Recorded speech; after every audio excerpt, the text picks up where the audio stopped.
never fails, it never gives up. And welcome everyone to part 2 of Basic Mixing Techniques, Mixing the Bass. So if you checked out the last video, we were mixing drums. We were working with 6 different tracks, mixing all these things.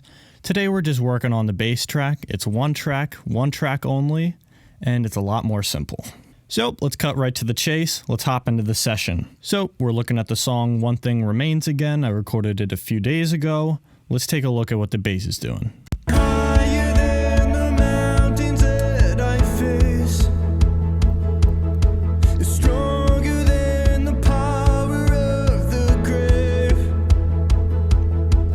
So in this particular song, I wanted the bass to serve more of a subby, synthy kind of foundational role, which makes lots of space for all these keyboards and guitars I have going on, so it kind of stays out of the way. As I mentioned earlier, as far as mixing bass, it's a lot more simple than drums. I just have a few things going on here. Let's take a look at the channel strip. As far as when I recorded the bass, I did not go through a bass amp. I went directly into the interface. So the first plugin I have here is a virtual bass amp simulator. A bunch of different DAWs, digital audio workstations, come with different amp sims. So whatever you're working with, I'm sure it has a nice bass amp sim. So I just found a nice one here from Easy Mix that I like. And so let's hear what that's doing with and without.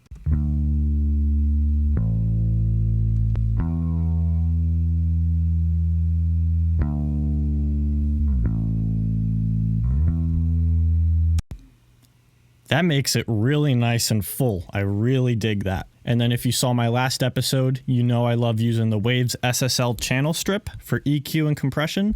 So let's pull that up and see what I'm doing here. So as far as EQ goes, I'm rolling off about 3K hertz in the top end here, because as I said earlier, I wanted the bass to be more of a subby synthy kind of bass.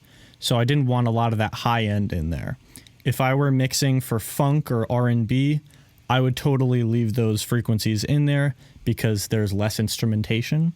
In this song, as I said, I want to make space for all the different instruments, so I'm rolling off those high-end frequencies on the bass track.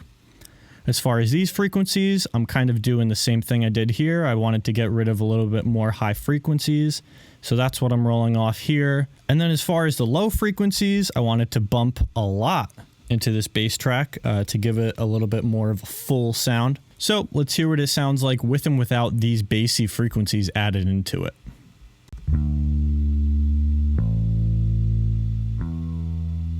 Wow. Back in.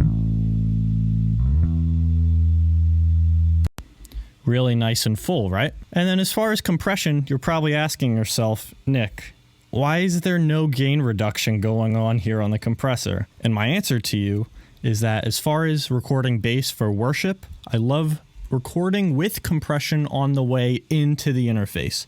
So I run my bass into a bass compressor pedal and then give it a good amount of gain reduction on there, probably around 10 dB. That's pretty usual for bass. And then run that into the interface. So no, I don't have a lot of compression going on here because I have a good amount of it already going into the session. So why don't we take a listen to the with and without of this channel strip on the bass track. Here we go.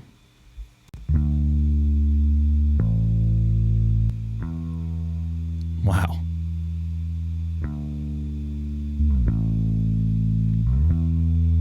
Nice and full.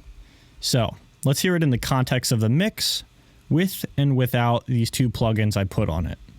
Higher than the mountains that I face, it's stronger than the power of the grave, constant through the trial. Just a really nice foundational track. I think it did a lot of good things for this mix. I love having that nice simple bass track with minor EQ and compression moves. I think that sounds great. The only other thing we have to worry about is getting the bass to sit right in the mix. We don't want it to be too loud. We don't want it to be too quiet. One really good way I like to experiment with that is I'll export the song onto my phone. I'll bring it into my car, see what it sounds like on those speakers. I'll plug in my earbuds or headphones, whatever you got. Try your song out on as many speakers as you can and see, is it too loud? Is it too quiet on these speakers? And then I also like to compare my mix to a professional mix, see how much bass they got on that speaker, and then try to match that level. That's how I like to get my bass sitting just right in my mixes. So as you can see, it's very simple. Just adding a few different EQ moves just adds so much roundness into your bass tone.